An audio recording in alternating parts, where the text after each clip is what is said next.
Hi, I'm Angela Mitchell. 5 years ago, life felt like a dream. My husband Jimmy and I had just celebrated our 7th wedding anniversary, and our little girl, Lisa, was the light of our lives. We lived in a cozy house in Boston, and Jimmy's tech consulting business was flourishing. Babe, come here for a second. Jimmy called me into his home office one evening. I had just put Lisa to bed and walked in to find him grinning. I set up Lisa's trust fund, he announced. With the way the business is growing, our princess will never have to worry about college or anything else. You think of everything, I said, wrapping my arms around him. Jimmy was always planning ahead, always looking out for us. Back then, his mother, Christine, was a frequent visitor. She adored Lisa. "Oh, my darling grandbaby," she cooed, showering Lisa with gifts. To me, she'd say, "Angela, you're the daughter I never had. I'm so blessed Jimmy found you." But everything changed when Lisa started getting tired all the time. She seemed pale and lethargic. Weeks of tests led to a devastating diagnosis. "Mrs. Mitchell," Dr. Torres said gently, "Lisa has a rare congenital heart condition. She'll need ongoing treatment, but with proper care, she can live a normal life." Jimmy threw himself into research. "Money's no object," he'd say, determined to find the best specialists. "Our baby girl is getting the best care possible." Then, one rainy October night, my world shattered. There was a knock at the door. 2 police officers stood in the downpour. "Ma'am, there's been an accident," one of them said. "Your husband." I couldn't process their words. Jimmy was gone. Christine moved in temporarily to help. At first, it seemed like a blessing. "Angela, darling, let me handle the funeral arrangements," she offered. "You focus on Lisa." But something felt off. She started asking strange questions. "Did Jimmy leave anything specific for Lisa?" she asked one day. "The business must be worth quite a bit now. Have you thought about selling?" I caught her in Jimmy's office late at night, rummaging through his things. "Just organizing," she'd say with a tight smile. But I noticed papers out of place. Then Lisa's condition worsened. One morning, she clutched her chest, her lips turning blue. "Mom, my chest hurts," she whimpered. The emergency room was chaos. Dr. Torres admitted her to the pediatric ICU, warning us her heart was struggling. Christine was always hovering, but her focus wasn't on Lisa. "What about Jimmy's policies?" she asked. "And the trust fund, are you the sole trustee?" That's quite a responsibility for a young widow. Her sharp tone unsettled me. Then I overheard her on the phone. "Yes, I'm calling about accessing the trust fund for my granddaughter," she said. Her voice turned icy. "What do you mean I'm not authorized?" That's when it hit me. Christine wasn't here to help. She was after something else entirely.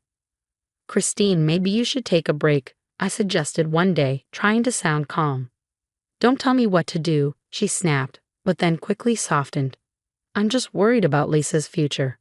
Her eyes, though, told another story. Later, she cornered me in the hospital cafeteria. Her manicured nails tapped impatiently against the table. "Where exactly did Jimmy put the trust fund paperwork?" she demanded. "That's being handled by the lawyers," I replied, keeping my voice steady. "Why are you so concerned about it?" "I'm family. I have a right to know," she hissed before softening her tone again. "I just want to make sure everything's properly managed." That night, I searched through Jimmy's emails and discovered something chilling. Messages from loan sharks. Christine owed hundreds of thousands of dollars in gambling debts. My hands trembled as I read. And then strange things started happening. Lisa's medication pump would suddenly be set to incorrect doses. Her oxygen levels would drop for no apparent reason. One morning, Dr. Torres pulled me aside, her expression grave. "Mrs. Mitchell, our night staff reported someone accessing Lisa's room at 3 a.m. The visitor log wasn't signed."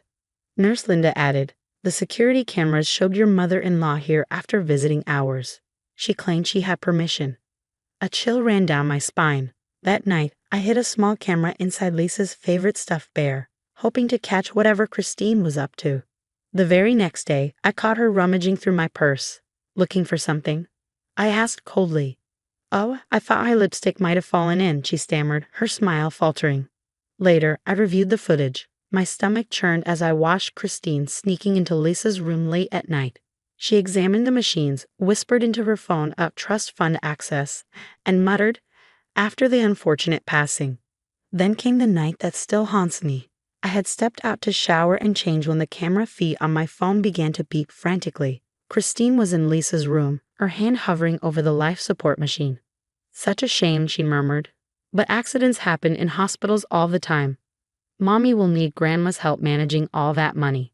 My heart stopped as her hand moved toward the power cord. "Code blue, room 204. Nurse Linda's voice echoed through the halls. She had spotted the flickering machines during her rounds. I ran back, my heart pounding, to find Linda reconnecting the equipment and stabilizing Lisa. "Your daughter's okay," Linda assured me, her face steely. She turned to Christine. "Security is on their way." "I was just checking on her," Christine protested, her voice trembling. "These machines are so complicated." "Save it," Linda snapped. "I saw what you were doing." As security escorted Christine away, she screamed, "I'm her grandmother. I have rights. Angela's turning you all against me." I sank into the chair by Lisa's bed, trembling with rage. My mother-in-law had tried to kill her own granddaughter for money, but she didn't know who she was dealing with. Nobody threatens my daughter and gets away with it. The next day, Marcus, the hospital's security officer, showed me weeks of footage. Christine had been tampering with Lisa's equipment, adjusting IV drips, interfering with oxygen levels, and even attempting to access medical records. "There's more," Marcus said grimly, pulling up parking lot surveillance. "She's been meeting with a man from your husband's old company." That discovery sent me down a rabbit hole. Logging into Jimmy's email account, I found suspicious transfers, hundreds of thousands siphoned into offshore accounts. Christine's signature was all over the paperwork. But the most horrifying revelation came from Jimmy's old phone records. On the night of his accident, he had called Christine in a rage. "What have you done with the company money?" his last voicemail demanded. Traffic camera footage showed a car resembling Christine's tailing Jimmy's moments before the crash. "Police ruled it an accident," Marcus said carefully. "But now, with this evidence, it's being reopened." The hospital banned Christine from the premises, and the director assured me, "We're fully cooperating with authorities." Christine showed up at my house one evening, tears streaming down her face. "Angela, please. There's been a terrible misunderstanding. I only wanted what's best for Lisa." "Like you wanted what was best for Jimmy?" I replied coldly. Her face went pale. "I don't know what you're talking about." "Get out," I said quietly, my voice steady. "The next time I see you, it'll be when everything you've done comes to light." Her mask finally slipped. "You ungrateful," she snarled. "After everything I've done for this family, Jimmy would have been nothing without my help managing that company." "Managing it right into your gambling accounts," I said, a faint smile tugging at my lips. She froze. "Oh yes, Christine. I know all about those too." She fled, but it didn't matter.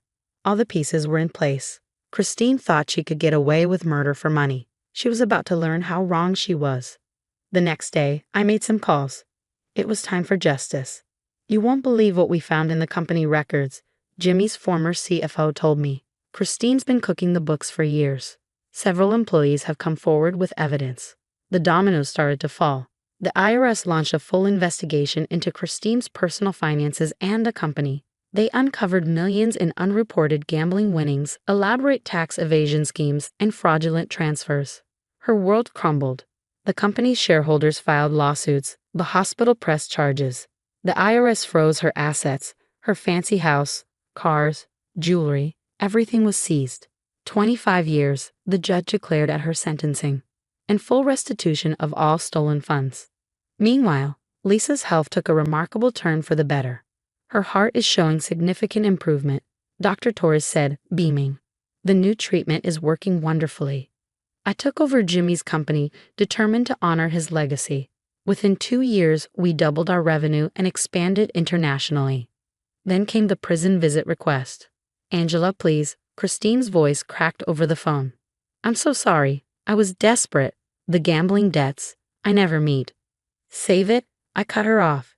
"You tried to kill my daughter. Your own granddaughter. There's no coming back from that." "I'm still family," she pleaded weakly. "No," I said firmly. "You stopped being family the moment you unplugged my daughter's life support. Enjoy prison." 5 years later, Lisa is a healthy, vibrant 11-year-old. The company is thriving, and we've started a foundation to help families with children facing heart conditions. As for Christine, she spends her days in a maximum security prison.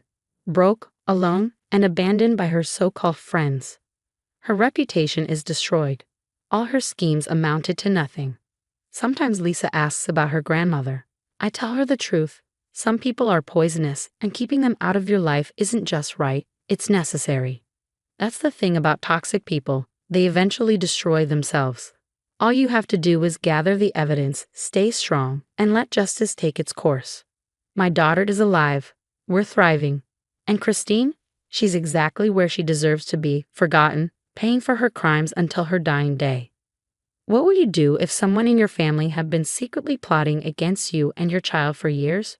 Would you consider forgiveness, or do you believe some betrayals are truly unforgivable? Share your thoughts below.